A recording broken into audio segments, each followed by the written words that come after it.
Derek Ramsey wasak daw ang puso. Nais patang umiiyak sa hotel sa Japan? Mukhang hindi tatantanan ni Christian Albert Gaza o Sean Gaza ang aktor na si Derek Ramsey dahil may bagong post na naman ito social media.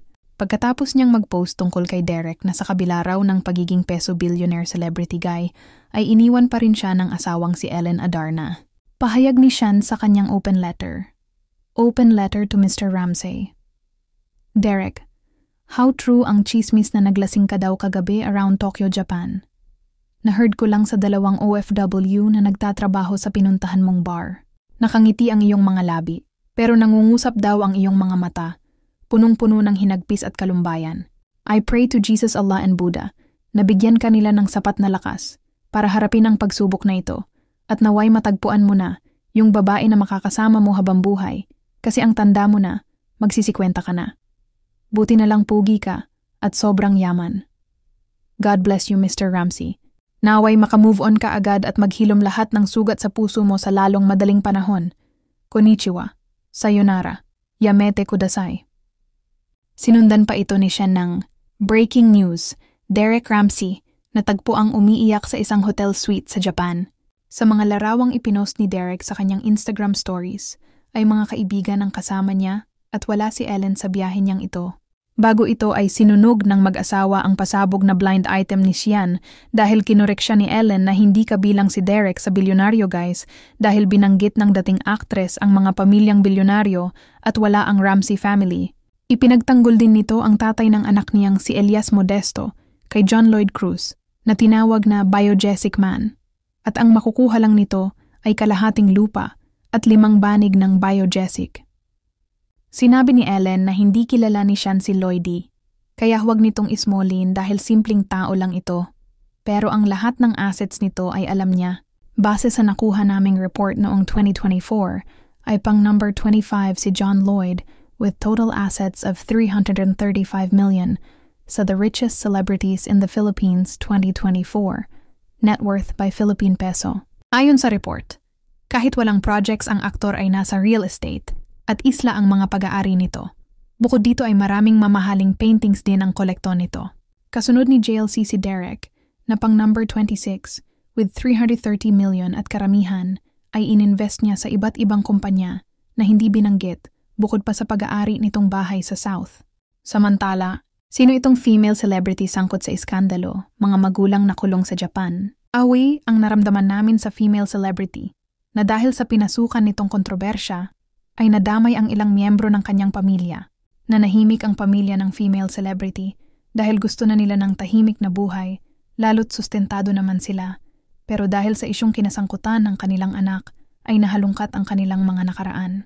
Pinaimbestigahan ang magulang ng female celebrity at nalaman umano na ang kanyang ina at ama ay matagal na nagtrabaho at nanirahan sa Japan, pero nakulong na hindi sinabi ang dahilan. Hindi lang ang pamilya ng female celebrity ang chinek ng private investigator dahil kasama na rin siya.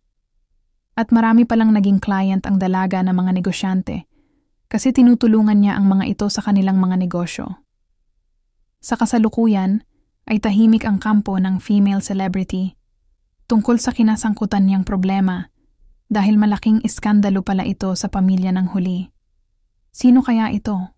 Para sa iba pang chika, Shuvi Etrata binengga sa pagtulong mag-pack ng relief goods, Delulu yarn.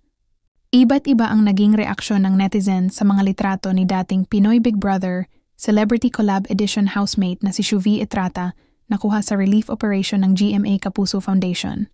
Nag-post sa X ang Sparkle GMA Artist Center ng ilang pictures ng Kapuso actress at TV host kung saan makikita ang pagtulong ng dalaga sa pagre-repack at pagbibitbit ng mga relief goods.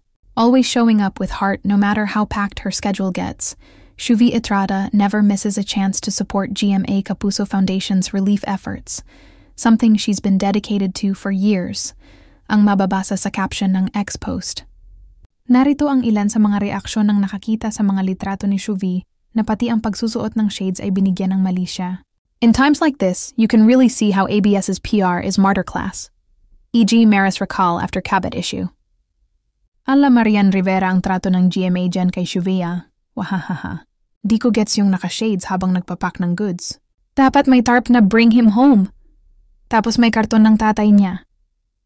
Ang basic nung PR 101. This could have been more effective kung it was posted not by a GMA staff. Kunyari video secretly taken by a random volunteer, tsaka pinost sa social media. Mga DDS at dilulu na lang maniniwala sa paandar ng panggaperang yan, PR pa more. Sabihin na ng iba na bakit ngayon lang. Hahaha, may ambag na si Shuve kahit di pa siya sikat.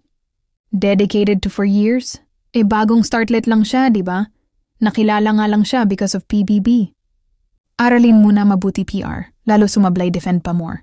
Nabash ng bonggang-bongga si Shuvi nang mag-viral ang mga lumang post at video niya na nagpapakita ng suporta kay dating Pangulong Rodrigo Duterte. Nagsorry na ang dalaga sa publiko pero patuloy pa rin ang pangninega sa kanya ng mga kontra Duterte. Ipinagtanggol din siya ni GMA Network Senior Vice President Annette Gozon Valdez at sinabing hindi raw die-hard fan ang aktres ng sinumang politiko. At para sa huling chika for today's video, Ashley Ortega sa relasyon nila ni Kylene Alcantara.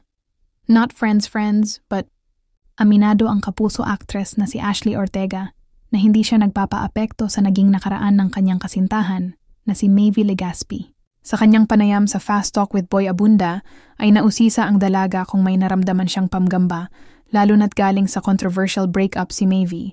Wala naman po, Tito Boy. Hindi po talaga ako nakaramdam ng takot. Though I was aware of his past relationship, ano naman po, Tito Boy? Yung problema nila parang it's for them na parang I don't want to join already.